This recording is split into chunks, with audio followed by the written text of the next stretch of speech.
ଶ୍ରମିକ ମାରଣା ନୀତି, ଦାଦନ ସମସ୍ୟା, ବେଆଇନ ମଦକୋଠି ଇତ୍ୟାଦି ଦିନକୁ ଦିନ ବୃଦ୍ଧି ପାଇବାରେ ଲାଗିଛି।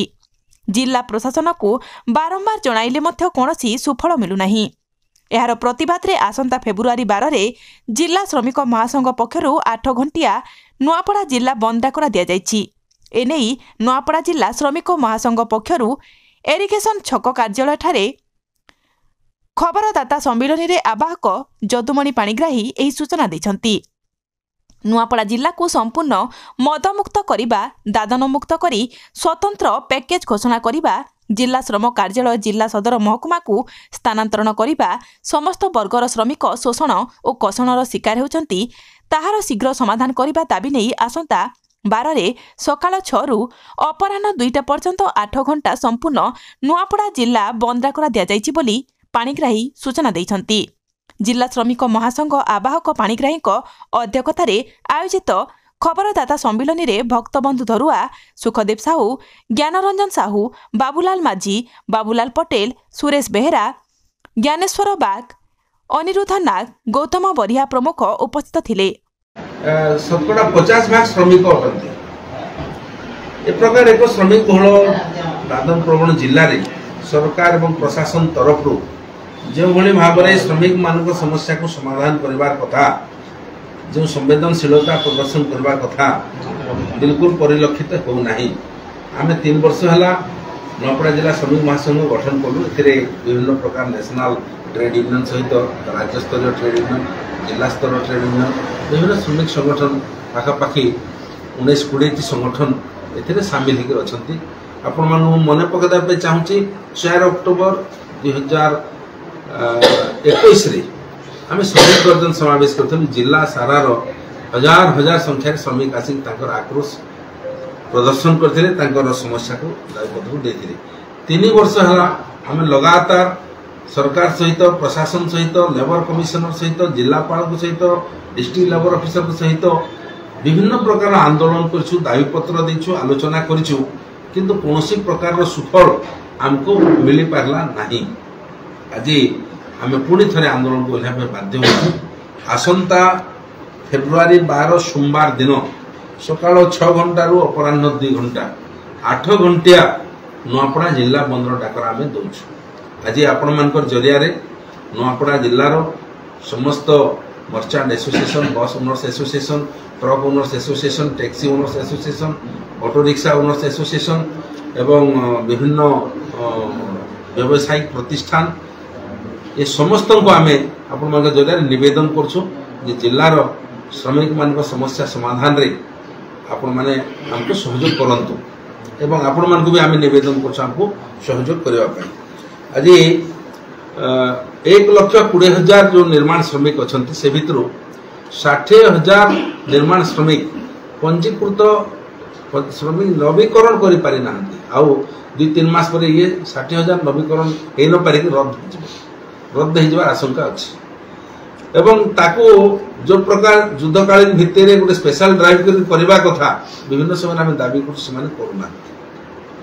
ନିର୍ମାଣ ଶ୍ରମିକ ମାନଙ୍କୁ ଆମ ଜିଲ୍ଲାରୁ ଶେଷ ଆଦାୟ ହେଇକି ଯାଉଛି ବହୁତ ପରିମାଣରେ, କିନ୍ତୁ ତାକୁ ଯଦି ଆମେ ତୁଳନା କରିବା ଆମକୁ ସେଇ ହିସାବରେ ରିଟର୍ନ ଯେଉଁ ୱେଲଫେୟାର ଯୋଜନାରେ ଶ୍ରମିକମାନଙ୍କୁ ମିଳିବା କଥା, ଚିକିତ୍ସା ସହାୟତା, ଛାତ୍ର ଶିକ୍ଷା ସହାୟତା, ମୃତ୍ୟୁକାଳୀନ ସହାୟତା, ପ୍ରସବକାଳୀନ ସହାୟତା, ଅନ୍त्यେଷ୍ଟି କ୍ରିୟା ପାଇଁ, ଶୁଦ୍ଧିକ୍ରିୟା ପାଇଁ ସହାୟତା, ଇଏ ସବୁ ଯୋଜନାକୁ ଯଦି ଆମେ ହିସାବ କରିବା ତାହେଲେ ନୂଆପଡ଼ା ଜିଲ୍ଲାର ନିର୍ମାଣ ଶ୍ରମିକମାନଙ୍କ ଭାଗରେ ବହୁତ କମ୍ ପଡ଼ିଛି। କାରଣ ହେଲା କରୋନା କାଳରେ ଏଠି କେହି ଷ୍ଟାଫ୍ ନଥିଲେ ଏବଂ ବର୍ତ୍ତମାନ ବି ଷ୍ଟାଫର ଅଭାବ ଅଛି। ଆଉ ସବୁଠାରୁ ଦୁଃଖ ଦୁର୍ଭାଗ୍ୟର କଥା ହେଲା ସିନାପାଲି, ବୋଡ଼ାଇନ, ନଙ୍ଗଲ ବୋର୍ଡରୁ ଶ୍ରମିକମାନେ ହରିୟାଣାରୁ ଯିବା ପାଇଁ ବାଧ୍ୟ ହେଉଛନ୍ତି। ଛତିଶଗଡ଼ ବୋର୍ଡରେ ଅଫିସ ଅଛି। ନୂଆପଡ଼ା ଜିଲ୍ଲା ଗଠନ ହେବାର ପୂର୍ବରୁ ଏହା ଗୋଟେ ଲେବର ଇନ୍ସପେକ୍ଟର ଅଫିସ ଥିଲା, ତାହାକୁ ଜିଲ୍ଲା ଶ୍ରମ କାର୍ଯ୍ୟାଳୟକୁ ଅପଗ୍ରେଡ୍ କରିଦେଇଛନ୍ତି। ଆଉ ତହିଁରେ ଷ୍ଟାଫ୍ ବି କେହି ନାହାନ୍ତି। ଆଉ ସେ ଅଫିସରେ ଜିଲ୍ଲା ଯାକ ଲୋକଙ୍କୁ ଡାକିକରି କରୁଛନ୍ତି। 500-600 ଲୋକଙ୍କର ଲାଇନ୍ ଲାଗୁଛି, ନା ରେଜିଷ୍ଟ୍ରେସନ ହେଇପାରୁଛି, ନା ରିନ୍ୟୁଆଲ ହେଇପାରୁଛି। ନିର୍ମାଣ ଶ୍ରମିକମାନେ ଆଜି ନିରାଶିକି ଅଛନ୍ତି ଏବଂ 60,000 ନିର୍ମାଣ ଶ୍ରମିକ पंजीकरण नवीकरण अभाव में रद्द होगा जाऊँगी ये आम जिलार श्रमिक मान एक दुखद और दुर्भाग्य कथा। ठीक सेमती निर्माण श्रमिक पर मनरेगा श्रमिक आज आपण मैंने निश्चित भाव बुलूं फील्ड रे जॉब कार्ड नूतन जॉब कार्ड बिल्कुल इश्यू करा हो नहीं जो माने से समय जॉब कार्ड पाइथिले तांकर बयस हो गलानी से वार्धक्य हो गले किछि लोक मरी गले नुआ लोक जो माने चाहूछथि जॉब कार्ड मिलु नहीं मनरेगा श्रमिक काम न पाइकरी दादन खटी जाय बाध्य होछथि जॉब कार्ड इमीडिएट नूतन भाव रे मनरेगा श्रमिक मानकु देबा कथा मनरेगा श्रमिक पाउना साप्ताहिक हवा कथा वर्तमान सुधा हेला नहीं ये गोटे एक्ट हिसाब से तैयारी होती मनरेगा काम दे न पारे भत्ता देवा कथा से मैंने समस्त काम दे किए जड़े भी आज पर्यटन नुआपड़ा जिलार जड़े लोक मनरेगा काम दाबी करी काम न पाई भत्ता पाइबाटा आम बोधे गोटे भी आम घटना आम नजर को आसी ना समस्त मैंने काम दूसरे किंतु प्रकृत फील्ड देखला बेलू मनरेगा काम अपेक्षार लोक अच्छा काम पाऊना एवं मनरेगा व्यवस्था उपरे श्रमिक समाज भरोसा की विश्वास भी नहीं कारण काम कला मास मास वर्ष वर्ष धरी पाऊना मिलूना आपणकर निर्माण श्रमिक मनरेगा श्रमिक दादन श्रमिक नुआपड़ा जिले में केते दादन श्रमिक निखोज होती केते माने दादन श्रमिक विकलांग होती केते दादन श्रमिक मरी तार कौनसी खबर सरकार शासन प्रशासन पाखरे ना से माने मरीगला परिवार विच्छिन्न हो जाउछि तांको कौनसी सामाजिक निरापत्ता कल्याण योजना नहीं जो दलाल माने सरदार माने मनुष्य व्यापार कर से दादन मान को नहीं जाउछंती से मानक ऊपर कठोर कार्यानुष्ठान कौन व्यवस्था नहीं से माने दादन श्रमिक ना शोषण कर महिला मानकर जौन शोषण भी होची अभियोग आसुची एवं से शारीरिक निर्यातना दि जाउची मानसिक निर्यातना दि जाउची तांकर पई कोनोसी दृढ़ आईन कानून नाही तांको पई सामाजिक निरापत्ता कल्याण योजना नाही दादन श्रमिक माने आज